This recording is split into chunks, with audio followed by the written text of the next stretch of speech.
अपनी आंखें बंद करके इमेजिन करो कि आप ऐसी वीरान जगह पर फंस चुके हो जहां दूर दूर तक बड़े बड़े माउंटेन्स के अलावा और कुछ नहीं है। आप ऐसी सिचुएशन में हो जहां आप थोड़ा भी हिल नहीं सकते क्योंकि आपके हाथ पर 370 किलो का वजन है, जिसकी वजह से आपका हाथ सड़ने लगा है। इमेजिनेशन में भी ये सिचुएशन इतनी दर्दनाक है कि आप चाहोगे कि असली में ऐसा किसी के साथ ना हो, लेकिन अनफॉर्चुनेटली ये सिचुएशन अमेरिका के एक बंदे एरॉन रॉल्स्टन ने फेस करी है। ये बंदा एक घाटी में फंस चुका था जहां उसके हाथ पर 370 किलो का वजन था, जिसके कारण वो 127 घंटे तक जिंदगी और मौत के बीच झूलता रहा। आइए जानते हैं एरॉन के ऐसी खतरनाक विल पावर को जो हमारे अंदर के स्टेमिना को भी हद से ज्यादा बढ़ा देगी। एरॉन इंटेल में काम कर रहा था, लेकिन 5 साल इंटेल जैसी लार्ज कॉर्पोरेशन में काम करके वो मेंटली बर्नआउट हो चुका था और तब कुछ एडवेंचरस करने के लिए उसने डिसाइड कर लिया कि डेनाली, जो कि नॉर्थ अमेरिका की हाईएस्ट माउंटेन पीक है, उसे क्लाइम करना है। और 2002 में एरॉन ने फाइनली इंटेल से अपनी जॉब क्विट कर दी और वो डेनाली माउंटेन को एक्सप्लोर करने के लिए कोलोराडो सिटी में शिफ्ट हो गया। यहाँ पहुँचते ही एरॉन ने अपने दोस्तों के साथ मिलकर माउंटेन को एक्सप्लोर करना शुरू कर दिया। लेकिन 2003 में एक दिन एरॉन अपने दोस्तों के साथ रिजोल्यूशन पीक पर क्लाइम कर रहा था। तभी ये लोग एक जानलेवा एवेलांच में फंस गए, बट लकीली ये लोग वहाँ से बच निकले। लेकिन उस दिन के बाद एरॉन के सारे दोस्त उसे छोड़कर चले गए, लेकिन एरॉन पीछे हटने वालों में से नहीं था। उसने ठान लिया था कि चाहे जो हो जाए, लेकिन करना तो यही है। पर वो कहते हैं ना कि तुम जो चाहे वो उखाड़ लो, होगा वही जो तुम्हारी किस्मत में है। और इस बंदे की किस्मत में कुछ और ही लिखा था। बात है 25 अप्रैल 2003 के रात की, जब एरॉन ने डिसाइड करा कि अगली सुबह वो अकेला ही उताह के ब्लू जॉन कैनियन को एक्सप्लोर करने जाएगा। उस वक्त ब्लू जॉन कैनियन के बारे में किसी को भी नहीं पता था, लेकिन ब्लू जॉन कैनियन में रोंगटे खड़े कर देने वाला एरॉन के साथ जो इंसिडेंट हुआ था, उसके बाद ब्लू जॉन कैनियन के चर्चे दुनिया भर में फैलने लगे थे। प्लान के अकॉर्डिंग 26 अप्रैल 2003 को 9 बजे एरॉन अपनी बाइक लेकर ब्लू जॉन कैनियन की तरफ निकल पड़ा। एरॉन को लगा था उस दिन शाम को वो अपने घर वापस आ जाएगा, तो इसलिए उसने अपने साथ खाने के लिए 2 बरीटोस और पीने के लिए 350 मिलीलीटर की पानी की बोतल ली थी। अब एरॉन ब्लू जॉन कैनियन के पास पहुंच गया, लेकिन उसको माउंटेन पर जाना था, तो उसे अपनी बाइक कैनियन से 9 किलोमीटर के डिस्टेंस पर ही पार्क करनी पड़ी। यहाँ से आगे उसे पैदल जाना पड़ा। एरॉन जब ब्लू जॉन कैनियन पर वॉक कर रहा था, तब उसकी नजर 98 फीट गहरी एक घाटी पर पड़ी। उसने वहां जाने का सोचा। एरॉन ने अपने रास्ते से टर्न लिया और यही टर्न उसकी लाइफ का टर्निंग पॉइंट बन गया।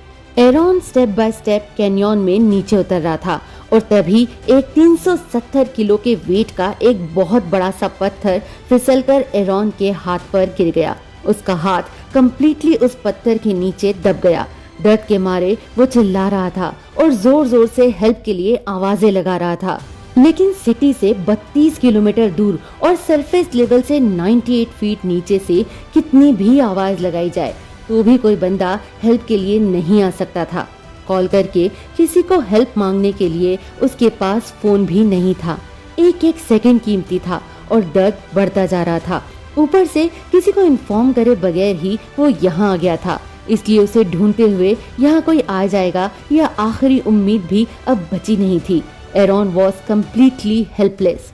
इसके बाद एरॉन ने अपनी पूरी ताकत लगाकर अपना हाथ निकालने की बहुत कोशिश की, लेकिन इतने हेवी पत्थर से हाथ निकाल पाना इम्पॉसिबल था। अब ये बंदा चिल्ला चिल्ला कर थक गया था। उसने अज्यूम कर लिया था कि अब उसकी डेथ कंफर्म है। तभी एरॉन को याद आया कि उसके बैग में एक टूल किट है और उसकी हेल्प से वो उस पत्थर को धीरे धीरे काट सकता है।